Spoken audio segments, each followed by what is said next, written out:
Major U.S. cities are exploding with record-breaking Filipino migration, and what's happening next will leave you speechless. These 10 places will never be the same again. Number 10. Anchorage. Where the ice is cold but the truth is colder. Let's be real. When people think of thriving immigrant hubs in America, Anchorage, Alaska isn't exactly topping the list. Heck, most folks don't even know where it is on a map without accidentally pointing to Russia. But here's the part nobody tells you. Filipinos didn't just show up in Anchorage. They anchored it. While everyone else was running from the cold like it was a bad ex, Filipinos stayed. And not because they had nowhere else to go, but because they saw what nobody else did: money in fish guts and frozen docks. Yeah, while folks were sipping lattes in LA and complaining about 60-degree weather, Filipinos were knee-deep in salmon slime, running boats, cleaning decks, and turning blue-collar into gold. You ever notice how the hardest jobs in America, the ones no one wants, somehow end up filled by people who were never invited? Funny how that works. But here's the twist: they didn't just work the system. They flipped it. Over time, those nameless, faceless workers became business owners. Boat captains. Factory heads. What started as just a job turned into empire building in thermal jackets. Immigrants? Nah, these were quiet architects of an entire economic backbone. Then came the families. And that's when Anchorage got its flavor upgrade. Suddenly, the aisles of local stores weren't just stocked with instant ramen and elk jerky. They had bagong calamansi and panda sal warm enough to burn through your homesickness.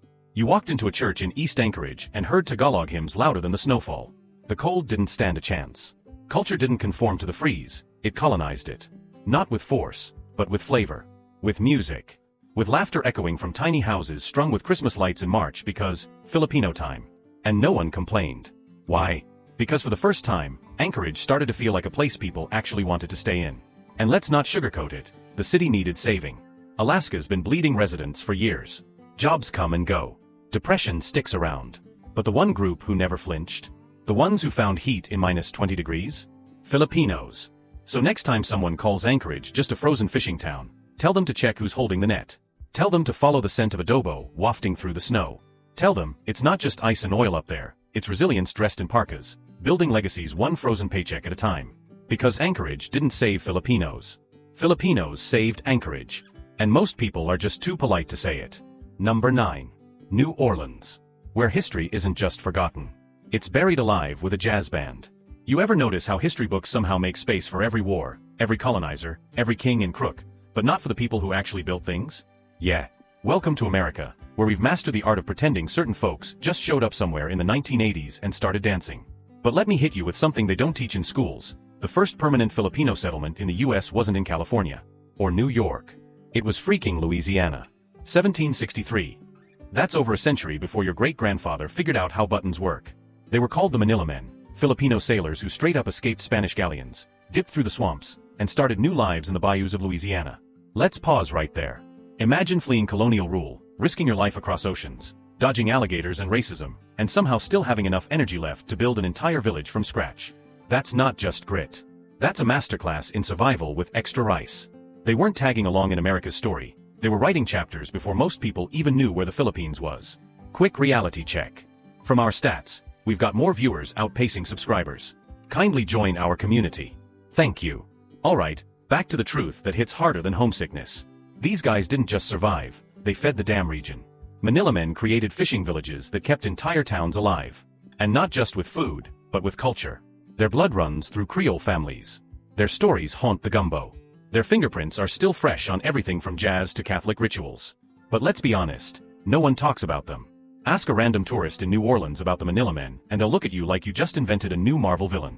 Because when it comes to America's favorite stories, we like them clean, simple, European, preferably whitewashed and wrapped in a feel-good soundtrack. Well, guess what? This one's messy, buried, and real.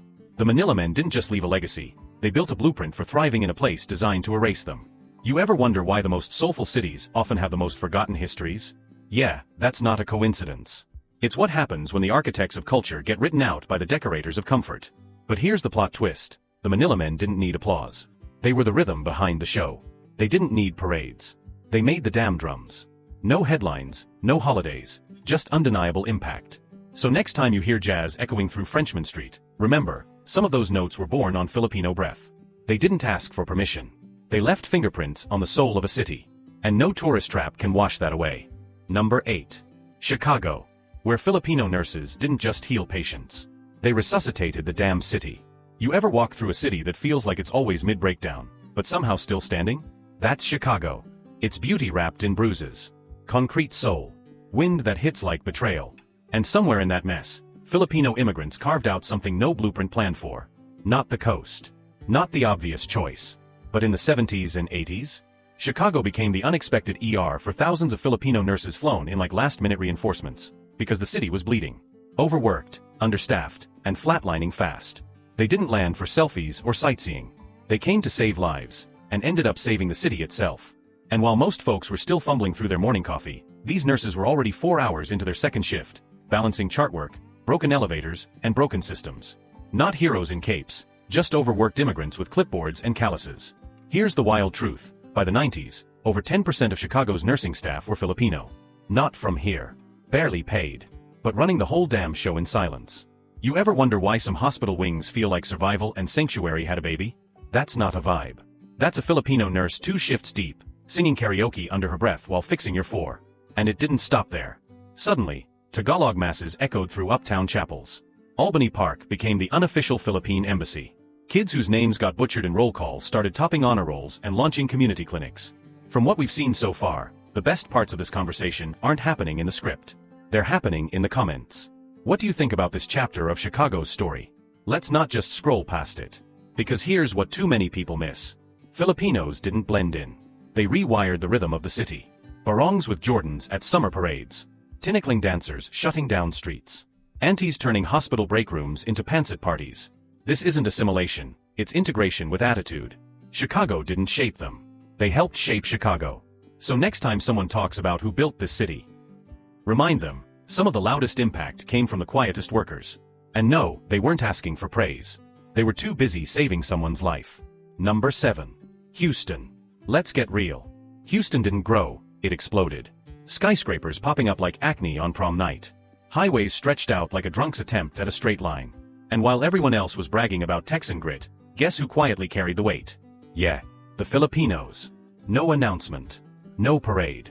Just clocking in while everyone else was still deciding what diverse workforce meant. By the 1990s, you could walk into half the hospitals in the city and guess what you'd find? Entire floors practically powered by Filipino nurses. And I don't mean in the background, I mean running the show while being mistaken for assistants. Again. You ever notice how the most essential people always get the least credit? Like, thanks for saving my grandma's life, but can I speak to the real doctor? Yeah. That energy.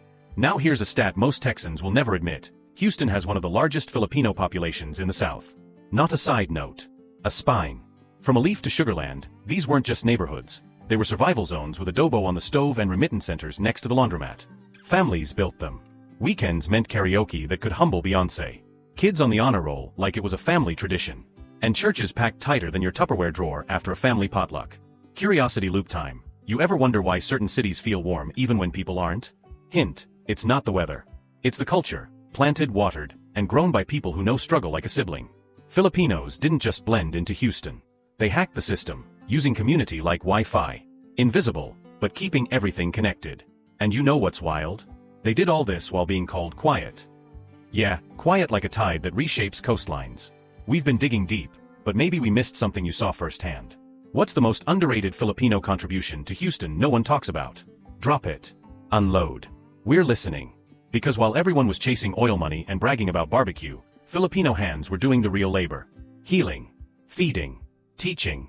And they did it all while getting mispronounced and underpaid. There's a difference between settling and claiming space. Filipinos in Houston didn't just arrive. They embedded. They flourished. Barong on Sunday. Scrubs on Monday. Rice cooker always plugged in. And if you ever wondered how a city this tough got a soft side, it's probably thanks to the people who've been giving without asking since day one. Filipinos didn't just help raise Houston. They were the ones holding it up, when no one else had a clue what to do. Number 6. Seattle. Long before tech giants arrived, Filipinos were already in Seattle, working in farms, canneries, and sawmills. They built unions, lived in Manong boarding houses, and led civil rights efforts. Their culture isn't background noise, it's carved into Seattle's identity. From Filipino restaurants in the International District to student-led heritage festivals, their mark is permanent. Seattle honors them with murals, street names, and annual parades. Filipinos didn't just shape the past, they're building the city's future. Sounds poetic, right? But here's the part no brochure tells you. Seattle didn't roll out a red carpet. It rolled up its sleeves and let Filipinos do the heavy lifting. You think that tech salary you're flexing is impressive? Try showing up in the 1920s with nothing but a name nobody could pronounce, working 14-hour shifts in canneries just to survive. That's grit. That's legacy. Now let's talk hypocrisy. Seattle throws up a mural and calls it equity. Cute. Meanwhile, whole generations of Filipino families who helped raise the city can't afford to live in the neighborhoods they built. Inclusion looks great on a mission statement, but in real life, it looks more like erasure with a smile. And don't give me the "we're all immigrants" speech. Because the Manongs weren't just passing through, they were anchoring entire communities before half of us knew where Seattle was on a map. While the city was sipping lattes and rebranding industrial districts into boutique playgrounds, Filipinos were still getting sidelined in textbooks and tokenized at heritage festivals. Let's be real. Seattle loves the idea of diversity, as long as it's well-behaved, marketable, and doesn't take up too much space. But Filipinos? They carved space out of concrete. They built power without permission. They didn't ask to be included, they made it impossible not to be. So when you pass that street named after a Filipino labor leader or attend a parade in the International District, don't just clap. Ask why it took a century to get that recognition. Ask who's still being ignored. And maybe, just maybe, realize that culture isn't what's painted on the walls, it's who paid for the bricks. Filipinos in Seattle aren't part of the city's diverse charm. They're part of its foundation. Past, present, and future. Now before you scroll away pretending that didn't hit you somewhere deep, if you haven't yet, smash that like button. Not for the algorithm. For the truth. For the people still grinding in silence while others collect credit. This isn't just a history lesson, it's a mirror. And you're staring straight into it. Number 5. Las Vegas. Vegas isn't just about casinos. Behind the flashing lights, Filipinos were the ones keeping it all running. They came as caregivers, nurses, chefs, and stayed for community. Soon, entire neighborhoods changed. Grocery stores, backyard lechons, and packed Sunday masses became the norm. Events like Barrio Fiesta now flood banquet halls with food and music. Filipinos helped turn Vegas into more than a tourist trap, they gave it heart. Let's be real, when most people think of Las Vegas, they think of slot machines, Elvis impersonators, and poor decisions disguised as YOLO. But peel back that glittery wallpaper, and you'll find the real Vegas isn't built on luck. It's built on labor. Hard labor. And a whole lot of lumpia. Because while tourists are out there burning their savings on bad bets, Filipinos have been quietly building entire communities out of scratch. Brick by brick, halo by halo. The truth? Vegas runs on Filipino grit. You don't see it in the brochures, but without us, that city would collapse faster than a buffet line on a Sunday. We're not background extras in someone else's vacation fantasy. We're the ones keeping the machine oiled, and occasionally frying bangus in the background. And here's the kicker, Filipinos didn't just blend in. They changed the damn flavor of the place. From Sin City to Simbang Gabi. From blackjack tables to backyard lechons. From lost weekends to found families. You can't erase that, no matter how loud the billboards scream. But no one talks about that. Because it's not sexy. It's not marketable. It's just true. And it deserves to be said. So let's say it. Together. If you're Filipino and living in Vegas, or if your tita's lumpia helped shape that city more than the Strip ever could, drop your story below. What did you build? What part of Vegas has your family's fingerprints all over it? Let's stop letting our contributions be the city's best-kept secret. Let's start making them part of the record. Number 4. Honolulu. Paradise has roots. And many are Filipino. In the early 1900s, they were brought to work sugar plantations. They faced discrimination, backbreaking labor, and still stayed. Today, Filipinos are the largest Asian ethnic group in Hawaii. Their language is on the radio. Their food is at every potluck. Their leaders sit in city halls. Honolulu isn't just influenced by Filipino culture. In many ways, it is Filipino culture, wrapped in aloha. Now, let's rip the postcard. Everyone talks about Honolulu like it's one giant yoga retreat with pineapples. Sun, surf, spam musubi, and sunsets that look like they were filtered by Instagram's favorite intern. But here's the part they don't print on t-shirts. Paradise has a payroll. And Filipinos were hired early, not for their tans, but for their tolerance. Because when they landed in Hawaii in the early 1900s, they weren't welcomed with leis and ukuleles. They were given machetes and told to chop sugarcane like their survival depended on it, because it did. Think about that. You get shipped to an island that markets itself as heaven, only to discover you're on the lowest rung of someone else's ladder. Discrimination wasn't a glitch in the system, it was the system. And yet somehow they stayed. They didn't fold. They flourished. Now, here's the wild part. Today, Filipinos are the largest Asian ethnic group in Hawaii. That's not a detail. That's a plot twist. Their language is on the radio. Their food, adobo, pancit, calderita, isn't just at potlucks. It's practically part of the curriculum. Their leaders are writing policy. Their kids are running classrooms. And their elders? Still grinding, still smiling, still making sure everyone eats before they sit down themselves. But you won't hear that on a mainland podcast. Because America's obsessed with the aesthetic of diversity, not the history that built it. Honolulu isn't some charming little fusion of East meets West. It's a battlefield turned banquet table. It's where colonialism met community, and lost. And before someone chirps, well, Filipinos just adapted well, let's correct that. They didn't adapt, they transformed. The system didn't bend to welcome them. They broke it open and rebuilt it with lumpia grease and iron will. Here's the punchline most won't say out loud. Honolulu isn't just influenced by Filipino culture. In many ways, it is Filipino culture, wrapped in aloha. So if your Lola made lumpia for your entire class because they might be hungry, or if your Tito taught you how to fix a roof and grill pork at the same time, drop your story below. How has your family shaped paradise? What did they carry that the world never noticed? Let's fill this comment section like we fill a potluck, overfed, overflowing, and unforgettable. Because if we don't tell these stories, who will? Number 3. New York City. New York moves fast. But Filipinos didn't just keep up, they became essential. In the 70s and 80s, nurses arrived with only skill and ambition. They became the backbone of the city's healthcare system. In Woodside, Queens, Little Manila, you hear Tagalog on every block. Jollibee, rosaries, lumpia. Every detail tells a story. Filipinos didn't just survive in New York, they turned struggle into legacy. From subway stations to hospital wings, they become part of the city's rhythm. New York. The city that never sleeps because someone's always working 2 shifts and skipping dinner. Let's not kid ourselves, this place will chew you up, spit you out, and then charge you $4,200 a month to live in a shoebox with character. And yet, guess who's still here? Still grinding. Still holding the damn place together while everyone else performs burnout like it's Broadway? Filipinos. Not for applause. Not for the gram. But because someone had to do it right when it all went wrong. Back in the 70s and 80s, they arrived with nothing but credentials, guts, and a suitcase full of church clothes. While the city was flirting with financial collapse, Filipinos were clocking into hospitals. No connections, no fanfare. Just pure survival and surgical-level focus. Here's the uncomfortable truth most folks won't say out loud. New York doesn't run without Filipino nurses. It never did. It just hoped you wouldn't notice. Now take a walk through Woodside, Queens. You'll hear Tagalog echoing off brownstones. You'll see Jollibee serving joy with gravy. Rosaries hanging from rearview mirrors like holy air fresheners. And lumpia that could bring a grown man to tears. They call it Little Manila, but don't let the name fool you. The only thing little is the recognition. The impact? Massive. Quietly stitched into subway announcements, ER rotations, and Sunday Mass. Filipinos didn't just survive New York. They rewrote what it means to belong in a city that doesn't care unless you're trending. So here's a question.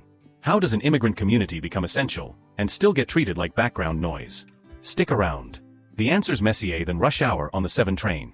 Because this isn't just about New York, it's about every dreamer who turned exhaustion into a legacy, every smile behind a face shield, every family who rebuilt home from scratch. Tell your New York story below. The one that doesn't fit the TikTok highlight reel. Let's hear from the real MVPs, the ones who didn't just survive the hustle. They became the heartbeat. Number 2. Los Angeles. You ever notice how people talk about LA like it's this dreamy utopia of avocado toast and TikTok influencers? But if you've actually lived in LA, not just visited once and posted a beach pic, you know the truth. It's a grind wrapped in palm trees. And beneath that shiny Hollywood filter, there's an army of people who built this city while everyone else was busy chasing fame. Here's the sting. Most people couldn't name 3 Filipino contributions to Los Angeles without Googling it. And yet, if every Filipino in LA vanished tomorrow, the city wouldn't just lose lumpia, it would flatline. LA is more than palm trees and fame, it's a cultural kaleidoscope, and Filipinos helped paint it. Since the mid-20th century, they've arrived in waves, via the Navy or nursing schools. They landed everywhere, hospitals, schools, and especially historic Filipino town. Murals, street vendors, and Tagalog billboards bring the area to life. Today, Filipinos in LA are directors, doctors, designers, and second-gen youth are reclaiming heritage with pride. LA embraced them, and they made the city richer in return. Read that again. Richer. Not just financially, though let's not pretend Filipino nurses didn't bankroll a few neighborhoods. But richer in soul. In flavor. In stories that don't fit neatly on an HBO special. Yet somehow, Filipino identity in LA is still treated like seasoning, not the whole dish. Here's the contrast nobody wants to talk about. Filipinos aren't guests in LA culture. They're co-architects. Ever walked through historic Filipino town? It's not just murals and street names, it's memory in brick form. A living museum built by people who never had the luxury of being trendy. And while everyone else is busy launching clothing lines or dropshipping self-worth courses on Instagram, Filipino families were out here working double shifts, keeping schools afloat, healing strangers, and still showing up to Sunday Mass. Why is the most generous culture often the most invisible one in media? We'll get to that in a second. But first, if you're Filipino or you know someone in LA repping that quiet pride, do this. Drop a comment with one story. A Lola who fed a whole block. A kuya who drove Uber and studied coding at night. A nurse who held a patient's hand when no one else would. Tell the world what LA really runs on. Hint, it ain't just oat milk and overpriced yoga. Because until we speak it out loud, someone else is going to tell the story wrong, and way less beautifully. Number 1. San Francisco. San Francisco, tech capital, protest playground, overpriced sourdough. Everyone's obsessed with its skyline and progressive vibes, but here's what they don't post on Instagram. If it weren't for immigrants, especially Filipinos, this place would have folded in on itself like a bad startup pitch. We romanticize SF like it's just cable cars and coffee shop activism. But while some were busy writing think pieces, Filipinos were out here building the bones of the city, then getting priced out of it. Yeah, that part gets left out of the murals. Here's your curiosity loop. Why do the people who build a city always get erased first? Hold that thought. Let's hit you with something real. Filipinos have been part of San Francisco since the early 1900s.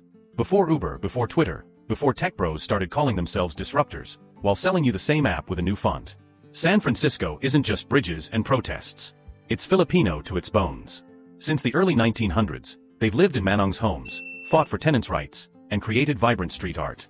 From food festivals to healthcare unions, their fingerprints are everywhere. The south of Market area became a cultural powerhouse.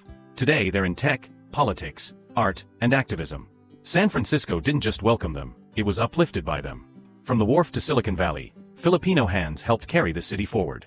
And no, that's not some feel-good diversity filler. It's survival in a city that loves the word inclusive, but keeps forgetting who's actually included. Filipinos didn't just contribute, they preserved. While the skyline changed and neighborhoods vanished under luxury condos, they clung to community like it was oxygen. Because it was. They're the reason Soma still has a heartbeat. The reason some blocks still smell like home cooking instead of overpriced eucalyptus candles. And they did it all while juggling 3 jobs and helping raise someone else's kid. Now here's the question that stings. If a culture shows up for your city every day, why is it still fighting to stay visible? Spoiler alert, visibility doesn't trend. But truth? Truth survives. So if you've ever walked through San Francisco and felt something deeper than just tech hype and rainbow crosswalks, it's probably because someone's Lola bled for that space to exist. And if that made you uncomfortable, good. Growth starts where denial ends.